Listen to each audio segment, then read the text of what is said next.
Ils sont médecins et journalistes. Ensemble, en décembre 1971, ils créent Médecins sans frontières. L'initiative vient du journal médical Tonus. Il s'agit de mettre en place une force de frappe médicale capable d'agir dans l'urgence partout dans le monde. Avec cette une, le journal proclame l'acte de naissance d'un attelage original entre médias et humanitaires. C'est aussi les débuts d'un mouvement que l'on appellera bientôt le sans-frontiérisme. Aller indépendamment des tracés géopolitiques, là où l'urgence le nécessite, pour soigner et témoigner. Dès sa naissance, MSF est confronté à une série de grandes crises humanitaires. Réfugiés cambodgiens en Thaïlande, famine en Éthiopie, guerre en ex-Yougoslavie, génocide au Rwanda. Des crises qui façonnent et renforcent les particularités de l'ONG. Une liberté d'esprit revendiquée, des prises de décision indépendantes de la pression financière ou médiatique. Cette indépendance se décline sur 4 thèmes. Impartialité, liberté de la prise de parole, indépendance financière et pratique médicale autonome. 1994. Après le génocide rwandais, les Hutus craignent les représailles et fuient le pays. Les ONG interviennent dans les camps où ils sont massés par milliers, en Tanzanie et dans l'ex-Zaïre. Mais on s'aperçoit bientôt que les anciens génocidaires font régner la terreur dans ces camps et détournent l'aide internationale. Fin 94, une fois passée la phase d'urgence, MSF décide de mettre fin à son intervention. Dans le même temps, elle renonce à aider une population qui a besoin d'assistance. Il n'existe toujours pas de règle absolue sur la limite entre impartialité et efficacité. Elle se négocie au cas par cas. 2009, le gouvernement sri-lankais lance une offensive de grande ampleur contre la révolution tamoule. Des dizaines de milliers de victimes fuient les combats et s'entassent dans les camps du gouvernement. La présence de l'aide humanitaire est contrôlée par l'État sri-lankais.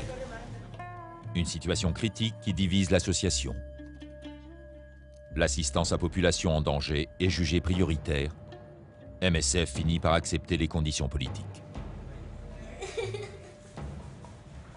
L'indépendance ou l'invocation de l'indépendance n'est qu'un moyen au service d'un objectif que nous cherchons à atteindre. Et cet objectif, c'est d'apporter des services médicaux, de soigner des gens en fonction du niveau prioritaire de leurs besoins compte tenu de la situation où ils se trouvent. L'indépendance peut se résumer à notre capacité à dire oui ou à dire non. Dire oui, c'est-à-dire s'engager dans une action au vu des services que l'on peut rendre et de l'idée qu'on se fait de notre rôle, et non pas sous la pression d'un donateur, d'un mouvement d'opinion ou que sais-je. Et si on pense au tsunami ou à certaines catastrophes naturelles, on voit que les mouvements d'opinion peuvent être très puissants et amener à fausser ou en tout cas à modifier le jugement. Donc dire oui à l'action ou bien dire non, c'est-à-dire ne pas y aller ou s'en retirer, typiquement le cas du Rwanda ou du Sri Lanka, où malgré tout c'est dans une décision relativement souveraine que nous avons décidé de continuer. Personne ne nous y obligeait, comme personne ne nous obligeait à partir du Rwanda.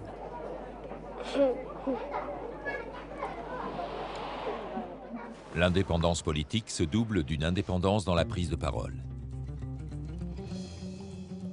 1985. La famine décime les populations du nord de l'Éthiopie.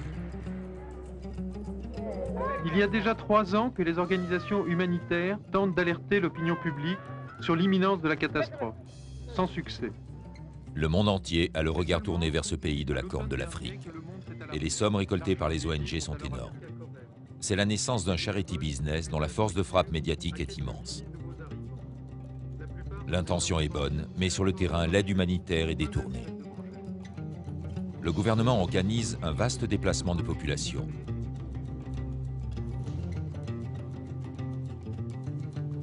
Un programme dit de villagisation, en réalité forcée, qui entraîne la mort de dizaines de milliers de personnes. Pour les organisations humanitaires, le dilemme se pose en termes simples. Se taire, rester et limiter les dégâts, ou dénoncer et prendre le risque de devoir quitter le pays. MSF est la seule à élever la voix et se fera expulser en décembre 1985. Les autres organisations rejettent publiquement ou par le silence ces accusations.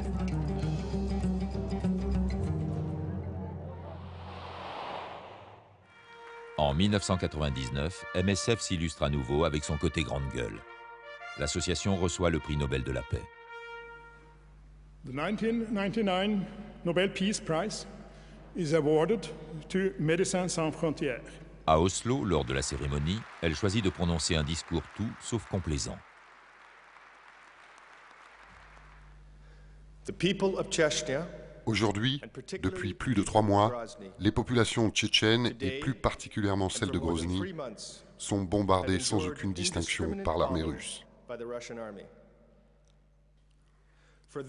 Pour elles, l'aide humanitaire est actuellement quasiment inexistante. Les premières victimes sont les personnes âgées, les malades et les infirmes qui ne peuvent quitter la ville.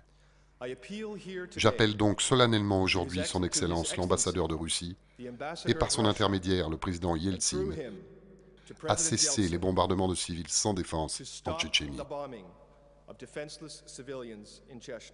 C'est vrai que pour MSF, c'est important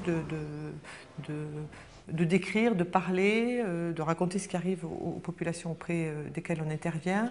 Mais c'est quand même des cas où on a ces prises de parole très fortes qui sont exceptionnelles dans notre histoire. Il faut savoir que dans chaque situation, on pèse le pour et le contre. Il faut savoir que nous sommes une organisation humanitaire, une organisation médicale, une organisation d'action. Et donc ce qui vraiment... Ce qui fait le sens de notre existence, c'est de pouvoir apporter des secours aux personnes qui en ont besoin. Et donc, à chaque fois qu'on doit prendre la parole, on pèse les arguments dans tous les sens pour savoir qu'est-ce qui est le plus important à un moment donné par rapport à la situation des personnes, des populations auprès desquelles nous intervenons. Début des années 80. La popularité de MSF ne cesse de grandir. Ça ne va pas ? Vous voulez que j'appelle un médecin? Non, merci. Je suis médecin. Médecins sans frontières. Accompagnez-les au moins jusqu'à la frontière. Mais un problème se pose. Son financement reste trop dépendant de dons ponctuels liés à la médiatisation des drames humanitaires. Au fil des années, l'association réussit à obtenir la confiance de donateurs réguliers. Leur part aujourd'hui atteint plus de 70% des donateurs de l'association. Pour certains, la vie a un prix. Avec 1 franc par jour, Médecins sans frontières assure la santé d'une famille en détresse. L'indépendance financière, c'est aussi savoir dire stop quand les dons ne sont plus nécessaires. C'est le cas fin 2004. Un élan de générosité sans précédent suit le tsunami qui a ravagé une partie des côtes de l'Asie du Sud-Est. MSF, après des évaluations sur place, affirme ne pas avoir besoin des 111 millions d'euros promis par des donateurs du monde entier. Une déclaration à contre-courant est dénoncée par les autres ONG.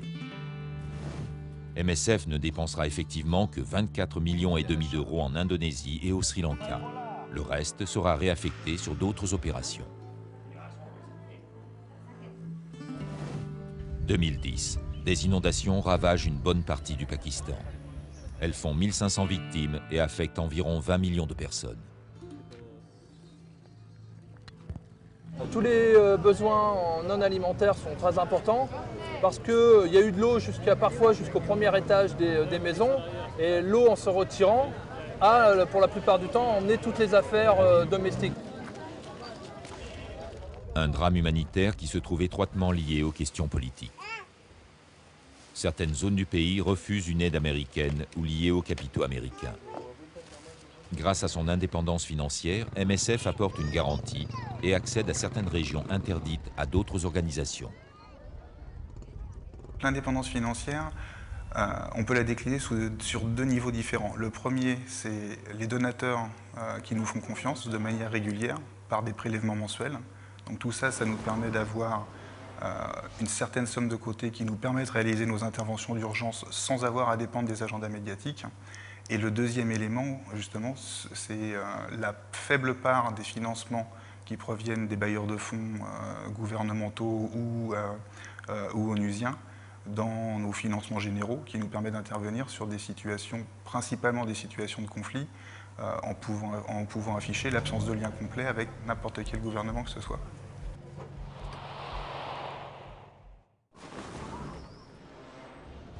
L'indépendance, c'est enfin créer ses propres outils en fonction des besoins rencontrés sur le terrain. Une pratique que Médecins sans frontières développe à partir de son intervention dans les camps de réfugiés cambodgiens en Thaïlande dans les années 70. Il s'agit de les empêcher de succomber dans la minute ou dans l'heure qui suit par des gestes élémentaires de réanimation. L'aide médicale est désorganisée, les conditions de travail inadaptées au terrain et au climat. Les kits d'urgence font leur apparition. Les plus connus, le kit chirurgie et le kit choléra. Ces deux kits ont évolué au gré des techniques et des besoins de l'association. Ils ont constitué un modèle dont se sont inspirés de nombreuses autres ONG et sont toujours utilisés aujourd'hui.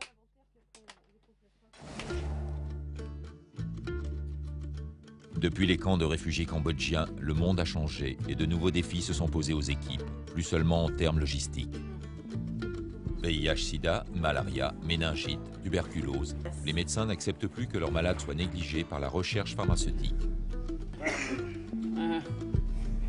Our patients are dying, not because their diseases are incurable, but because as consumers... En 1999, MSF lance la campagne d'accès aux médicaments essentiels. Son rôle, lobbying politique et mobilisation médiatique. L'un des objectifs de la campagne, c'est de relancer la recherche sur les maladies négligées. Dans cette optique, MSF participe en 2003 à la création du DNDi, l'initiative médicaments pour les maladies négligées. La CAM a permis à MSF d'avoir une relation saine avec les firmes pharmaceutiques, c'est-à-dire à la bonne distance. On les critique, on critique ce qui ne marche pas. On critique aussi des règles, on critique des prix qui sont vraiment beaucoup trop élevés, on critique le fait que les firmes ne font pas assez de recherche et on souhaite qu'il y ait plus de flexibilité en matière de propriété intellectuelle. Et donc là, on ne fait pas de concessions particulières. Bon. En même temps, on a lancé le DNDi. Le DNDi, en pratique, à certaines phases de développement de médicaments, a besoin d'opérateurs qui sont des firmes pharmaceutiques. Et là, c'est du travail dans le cœur de métier des firmes pharmaceutiques qui est le développement de médicaments et la production de médicaments. Donc il n'y a pas de contradiction, c'est simplement maintenir les firmes dans ce qu'elles savent faire, et elles seules souvent, du développement de médicaments. Et par contre, être très ferme sur les conditions dans lesquelles ça se fait, justement pour garder cette indépendance. Grâce au DNDi, l'AZAC, une nouvelle combinaison contre le paludisme, fait son entrée sur le terrain en 2008. C'est une révolution, moins chère, plus simple d'administration, moins de risques de résistance. Enfin, une innovation adaptée aux besoins des malades.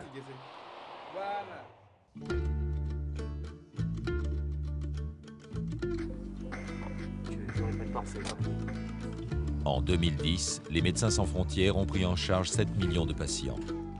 MSF aujourd'hui, ce sont 30 000 salariés qui interviennent dans 70 pays.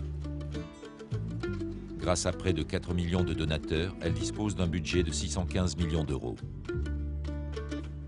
Et demain, l'aventure MSF continue.